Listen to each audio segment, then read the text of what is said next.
लोगों को देखती है कि सब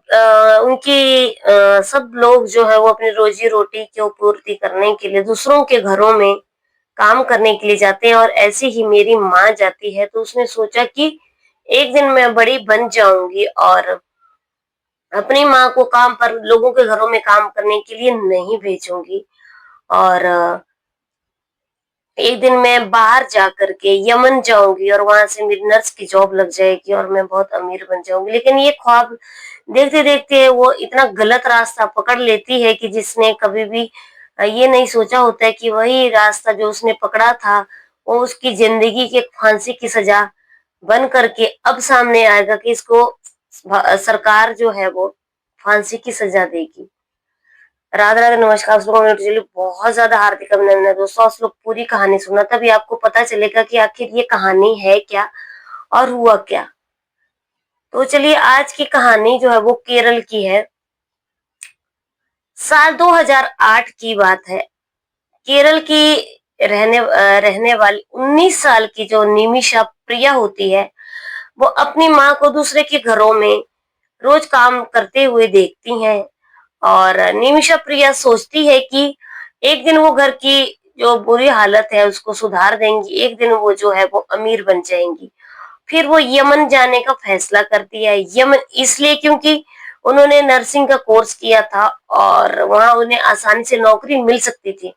केरल में नौकरी न मिलने की वजह से निमिषा जो है वो सुनहरे सपनों के साथ दूसरे देश यमन गई और अच्छी कमाई भी करने लग गई। अब क्या होता है, फिर आता है साल 2017।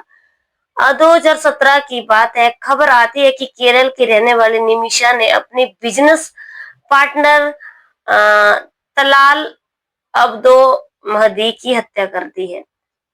2017 में ये खबर सामने आती है कि उसने उसकी हत्या कर दी है।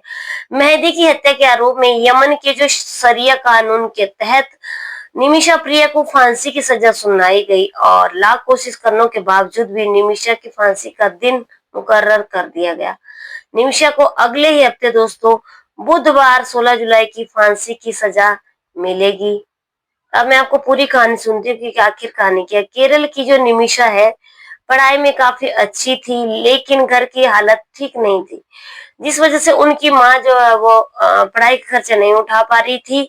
जैसे जैसे उन्होंने आधी अधूरी पढ़ाई पूरी की, इसके बाद स्थानीय चर्च उनकी पढ़ाई के लिए आगे आया और निमिषा ने नर्सिंग डिप्लोमा करने के लिए पैसे भी दिए और उसने नर्सिंग का डिप्लोमा भी वहां से कर लिया। अब काफी ढूंढने के बाद उन्हें जो है वो केरल में सरकारी नौकरी नहीं मिलती है, काफी तलाश करती है वो। इसके बाद जो हर जगह उन्हें निराशा ही हाथ लगती है। अब कहा गया कि उन्होंने डिप्लोमा से पहले अपनी पढ़ाई पूरी नहीं की, इसलिए नौकरी नहीं मिल सकती। इस बीच निमिषा और उनकी माँ को पता चला कि यमन में जो है वह नर्सों के लिए अच्छे अवसर हैं और वहाँ उन्हें आसानी से नौकरी मिल जाती है। नर्सों को जो है वहाँ पे बड़े आराम से जॉब मिल जाती है। न चाहते हुए भी निमिषा ने जो है वो यमन जाने का फैसला किया ताकि उसे जॉब लग जाएगी और घर की माली हालत को सुधार लेगी। 19 साल की जो उस वक्त निमिषा थी, अच्छे अपने भविष्य का सपना लेकर के वो यमन चले गई। यमन जाते ही निमिषा को देश की राजधानी सना के एक सरकारी अस्पताल में जो है वो नर्स की नौकरी मिल जाती है। तब यमन आज की तरह गृह युद्ध की चपेट में नहीं था और वहां शांति थी। नौकरी मिलती ही निमिषा माँ को बताती है कि उन्हें अगले दिन उनके दिन जो है वो अगले जो है वो आने वाले जो दिन है वो बदलने वाले हैं, क्योंकि उन्हें सरकारी अस्पताल में जो है वो एक बहुत अच्छी जॉब मिल गई है। सब कुछ बहुत ही अच्छा चल रहा था और फिर 3 साल के बाद क्या होता है दोस्तों, निमिषा अपनी शादी की के लिए कोच्चि आती है। निमिषा की शादी ऑटो चलाने वाले टॉमी थॉमस से हुई और शादी के बाद वो पति के साथ यमन लौट गई। यमन में पहुंचकर निमिषा ने अपना काम जारी रखा और थॉमस ने भी नौकरी ढूंढ ली थी। उन्हें कोई अच्छी नौकरी तो नहीं मिल सकी लेकिन एक इलेक्ट्रिशियन ने उन्हें अपना असिस्टेंट जो है वो रख लिया था। एक इलेक्ट्रिशियन के साथ वो रहते। फिर आया साल 2012, जब निमिषा ने एक बेटी को जन्म दिया और बेटी के आने से घर में तो बहुत सारी खुशियां आ गई। लेकिन दोनों वर्किंग पेरेंट्स थे तो बेटी के लिए जो है वो टाइम नहीं निकाल पाते थे और देखभाल करना भी उनके लिए बहुत ज्यादा मुश्किल हो गया था। बेटी की देख रेख करना मुश्किल हो रहा था, इसलिए थॉमस को सैलरी भी कम मिलती थी। ऐसे में थॉमस अपनी बच्ची की परवरिश के लिए 2014 में उन्हें लेकर वापस केरल लौट आए। इधर थॉमस बच्ची के साथ देश लौटे, मतलब भारत देश जो थे वो थॉमस वापिस आ गए अपनी छोटी सी नन्ही सी बेटी को लेकर के।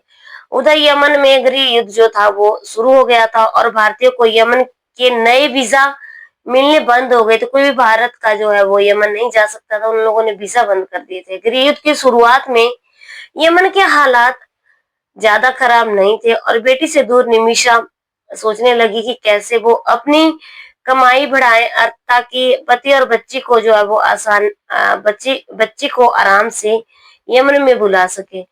इसलिए उन्होंने अपना खुद का क्लिनिक खोलने की सोची, लेकिन यमन के कानून के मुताबिक अगर किसी विदेशी को यमन में अपना बिजनेस खोलना होता था तो उन्हें किसी स्थानीय व्यक्ति के साथ पार्टनरशिप करनी होती थी जो वहां का रहने वाला है। यमनी नागरिक को जो है वो अब ये क्या करती है निमिषा यमन में किसी को जानती भी नहीं थी।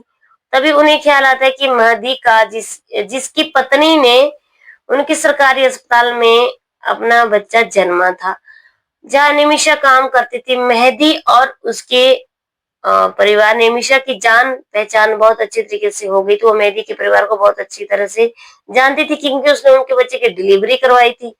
मेहदी कपड़े की दुकान चलाकर अपना गुजारा करता था। निमिषा ने मेहदी के सामने साथ मिलकर क्लिनिक खोलने का प्रस्ताव रखा तो वो भी एकदम रेडी हो जाता है कि खूब सारे पैसे कमाएंगे।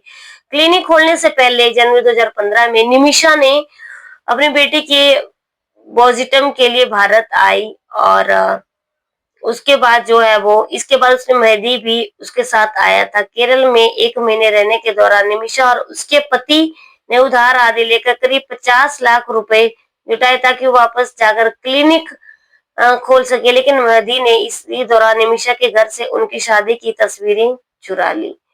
उनके मन में पहले से ही निमिषा के लिए छल था और उनकी नजर उनके पैसों पर थी, इसलिए उन्होंने निमिषा की शादी की तस्वीरें चुरा ली ताकि बाद में वो दावा कर सके कि निमिषा से उनकी शादी हुई है और वही निमिषा का जो है वो पति था। अब मेहदी ने जो है वो ये चाल चलना शुरू कर दी। इस साजिश से बेखबर निमिषा यमन लौटी और मेहदी के साथ मिलकर क्लिनिक की शुरुआत की। निमिषा का क्लिनिक 14 बेड का था और उसका नाम रखा गया था अल अमान मेडिकल क्लिनिक। निमिषा ने इसी दौरान बेटी और पति को यमन बुलाने की बहुत सारी कोशिशें की, लेकिन तभी यमन में गृह युद्ध जो था बहुत ज्यादा होने लगा और भारत सरकार ने यमन की यात्रा पर जो है वो एकदम रोक लगा दी। भारत सरकार ने यमन में रह रहे अपने 4600 नागरिकों को बाहर निकाला, लेकिन निमिषा ने अपना नया क्लिनिक छोड़कर भारत लौटने से इनकार कर दिया। उन पर दोस्तों और रिश्तेदारों का बहुत कर्जा था जिसे उन्होंने क्लिनिक खोलने के लिए लिया था ताकि क्लिनिक से कमाई होकर वो कर्जा जो है वापस कर सके।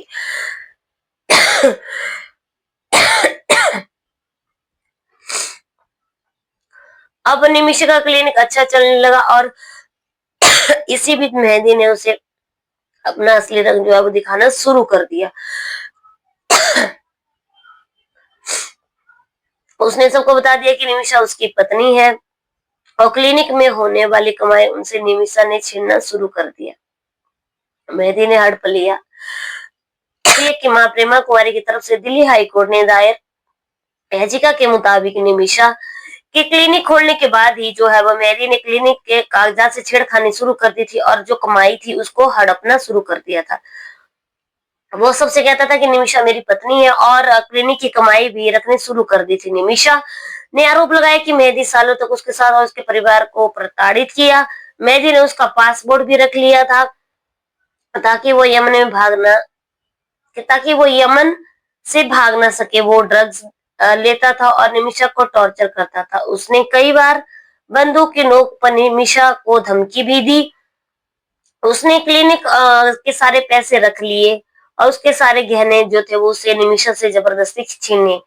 अब क्या होता है, शारीरिक और मानसिक प्रताड़ना से तंग आकर निमिषा ने सना की पुलिस में जो है वो शिकायत की, लेकिन पुलिस ने मेहदी पर कोई कार्रवाई करने के बजाय निमिषा को ही अरेस्ट कर लिया और उसे 6 दिनों तक जेल में रख दिया। जेल से निकलने के बाद निमिषा पर मेहंदी की अत्याचार जो थे वो कई गुना बढ़ गए थे। इसी बीच जुलाई 2017 में निमिषा की जान पहचान अपनी क्लिनिक के पास जेल की वार्डन से होगी। वार्डन ने निमिषा की कहानी सुन उसे सुझाव दिया कि वो बेहोशी की दवा मदद ले सकती है, जिससे उसे अपना पासपोर्ट मिल जाए। प्रताड़ना से परेशान निमिषा किसी भी तरह से अपना पासपोर्ट हासिल कर अपने देश वापस भाग जाना चाहती थी और इसी कारण उन्होंने मेहदी को बेहोशी की दवाई दे दी। लेकिन मेहदी ड्रग्स लेता था, जिससे उस पर बेहोशी का असर कुछ भी नहीं हुआ। ऐसे में निमिषा ने उसे दूसरे दिन बेहोश करने की धमकी करने की कोशिश की और इस बार बेहोशी की दवा जो थी उसका डोज थोड़ा ज्यादा दे दिया। लेकिन डोज मेहंदी के लिए इतना ज्यादा हो गया कि वो हमेशा के लिए बेहोश हो गया। मिनटों में उसकी जो थी वो मेहंदी की मौत हो जाती है। कथित तौर पर जो है वो मौत के बाद निमिषा ने मेहंदी के सब के टुकड़े किए वाटर टैंक में जो है वो उसको डाल देती है। इसके बाद वो वहां से फरार होगी। मेहंदी की मौत के लिए निमिषा को जिम्मेदार बताया गया और उसकी तलाश शुरू हो गई। निमिषा एक महीने बाद सऊदी अरब की सीमा के नजदीक यमन से गिरफ्तार जो है वो कर ली गई और उन्हें जेल में बंद कर दिया गया। अब साल 2020 में एक स्थानीय अदालत ने जो है वो निमिषा को मौत की सजा सुनाई। इधर भारत ने निमिषा के परिवार को स्थानीय अदालत के फैसले को यमन की सुप्रीम कोर्ट में चुनौती दी। याचिका 2023 में खारिज कर दी गई, जिसके बाद जनवरी 2024 में यमन के हूती विद्रोही के शीर्ष राजनीतिक परिषद ने निमिषा के फांसी को मंजूरी जो है वो दे दी। इसके बाद निमिषा का अपनी मां को बचाने की कोशिशों में किसी तरह यमन पहुंची और उन्होंने स्थानीय मध्यस्थ के जरिए मेहदी के परिवार से बातचीत शुरू की।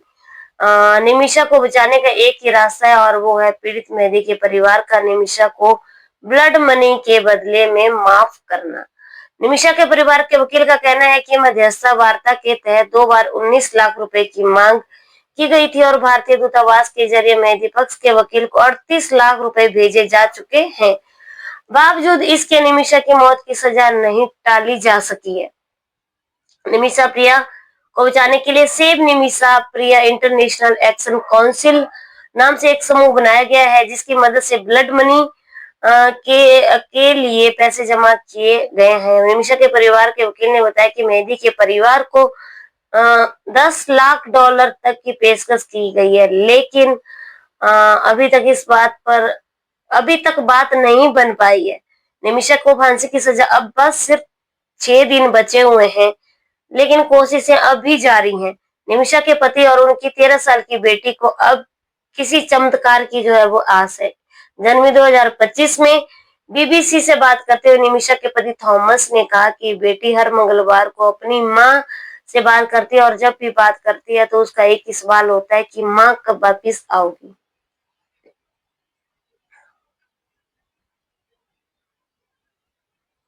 दोस्तों, ये कहानी सुनाते सुनाते मेरी आंखों में पानी आ गया है और ऐसा निमिषा के साथ क्यों हुआ? आखिर लड़कियों के साथ ये ऐसा क्यों होता है? इसमें निमिषा की गलती क्या थी? गलती थॉमस की थी और निमिषा ने अपनी जान बचाने के लिए ये सब कुछ किया। खैर, मेरी दुआ उसके साथ है कि वो किसी न किसी तरीके से बच जाए और अपने देश वापिस अपने बच्चे के पास आ जाए। अगर आपको हमारी कहानी अच्छी लगी है तो जरूर लाइक शेयर कमेंट करना। कल की कहानी में फिर से मिलती हूँ, तब तक के लिए जय हिंद जय भारत।